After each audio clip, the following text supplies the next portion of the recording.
President प्रेम शर्मा जी, प्रेम राणा जी, अनूप राम जी पूर्व circle के president, Shrimati दीपलता Sharma ji, इनका भी स्वागत करता हूँ। जैसे कि आपको तो मालूम ही है, जो भी हमारे गुरुग्राम की समस्या ये आज की नहीं है। लगभग 2009 से जो है हमारा ये आंदोलन चला है। कुल्लू में बहुत बड़े आंदोलन हुए, ये हमारा सिलसिला चला रहता है।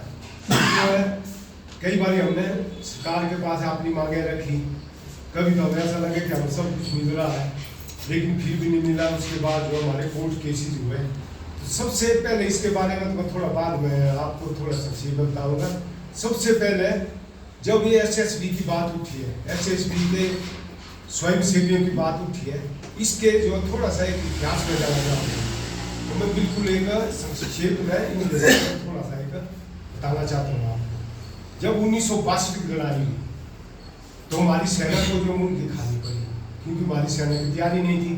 चीन तो हिंद चीनी भाई भाई का नारा दिया था, उसने जो हमें धोखा दिया और हमारे बहुत से इलाके को उसने हथियाया। ये होता ही है, जब कोई घटना घटती है उसके बाद क्या उसकी समीक्षा होती है।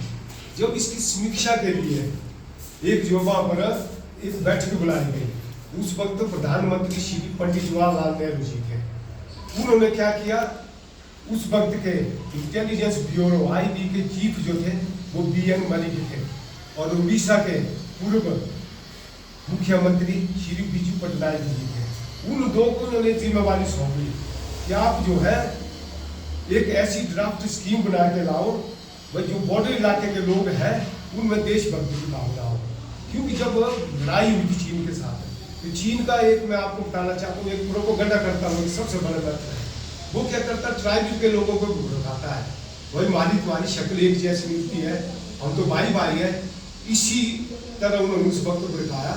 तो वहाँ पर जो हमारे ज़्यादातर ये नॉर्थ ईस्ट में लेफ्ट साइड, अरुणाचल साइड, वहाँ के लोगों ने क्या है, चाइना की फौज की मदद की, भारत फौज की मदद नहीं की।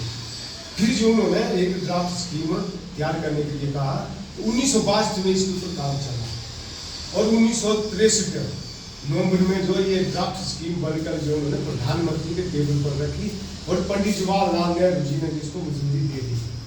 फिर जो है उन्होंने एसएसबी एक डिपार्टमेंट खड़ा किया, और उसका नाम दिया, उस वक्त उसका नाम था स्पेशल सर्विस ब्यूरो। जब वो डिपार्टमेंट खड़ा किया तो उसको एक मोटो दिया, क्योंकि आपको तो पता है जब भी कोई डिपार्टमेंट खड़ा होता है उसका एक मोटो होता है।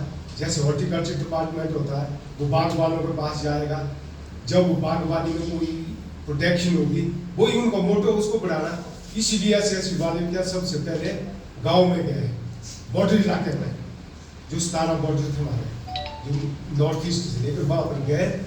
तो सबसे पहले क्या किया उन्होंने, वहाँ पर एक बीएलटी ट्रेनिंग चलाई, एक मोटो लेके गया, वो सेवा सुरक्षा बंधुत्व का। तो सेवा का मतलब होता कैसे आपने देश की सेवा करनी है, फिर सुरक्षा, कैसे देश को सुरक्षित करने के लिए क्या क्या आपने सिक्योरिटी मेजर अपनाने हैं। उसके बाद बंधुत्ववाद एक ऐसी चीज है, जिस समाज में बंधुत्व होगा वहाँ कोई लड़ाई झगड़े नहीं होंगे। तो ऐसे इसकी करिए मोटो लेके वो गाँव में गए। सबसे पहले उन्होंने बीएलटी विलेज लेवल ट्रेनिंग चलाई, वो तो शायद आप लोगों ने बहुत महंगी है, जो 15 दिन की होती। उसके बाद उसको कन्वर्ट किया गया NIP NIP national integration programme में। उसमें क्या होता था, ये 15 दिन की ट्रेनिंग होती थी। लोगों को वहाँ पर वो क्या मोटे मोटे राइट रचनारी सिखाते थे, हथियारों के बारे में, देश की सुरक्षा के बारे में, राष्ट्र की एकता और अखंडता के बारे में बताते थे। लेकिन इसमें दिक्कत ये आती थी, जब ये वो ट्रेनिंग देते थे गाँव में, कुछ अर्से बाद वो उस गांव से चले जाते थे, फिर वो दूसरी जगह जाते थे, फिर वो आते आते उनको 4 या 5 साल लगते थे। फिर क्या जो वो ग्रामीण स्तर के प्रशिक्षण जिन्होंने लिया होता था वो उसको भूल जाते थे। फिर उनके दिमाग में इस तरह काम नहीं चलेगा, क्यों ना एक ऐसी फौज दूसरी तैयार किया जाए जो कि गाँव में ही रहे, और वहाँ पर जो इस काम को वो कंटिन्यूसली करते रहे। फिर उस स्कीम के तहत उन्होंने क्या किया, उन्हीं जो विलेज लेवल ट्रेनिंग जिन्होंने ली 15 दिन, उनमें से उन्होंने क्या किया, जो बिल्कुल फिजिकली फिट थे, और जो बिल्कुल लॉयल थे, और जो एक बिल्कुल अनुशासित थे, उनमें उन्होंने छापे।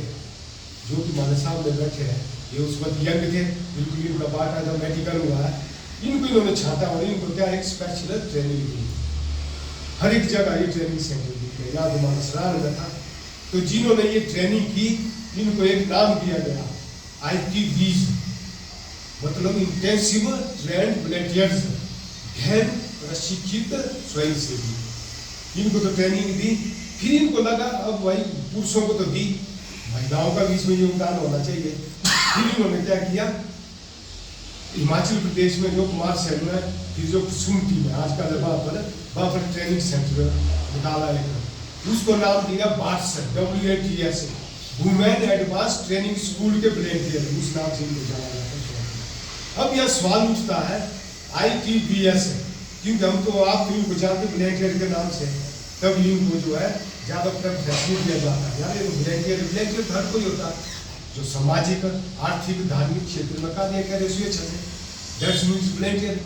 लेकिन हम लोग जो ये लोग वैसे इनकी विशेषता है।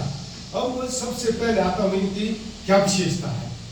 जब भी हमने सरकार से कुछ मांगना हो, हमको पहले क्या अपना बताना पड़ता है कि मैंने ये काम किया। एक बच्चा होता है, एक घरवाली होती है, वो जब अपने हस्बैंड से मांगती है, अपने बाप से बच्चा मांगता है, उसको बताना पड़ता है मैंने ये काम किया।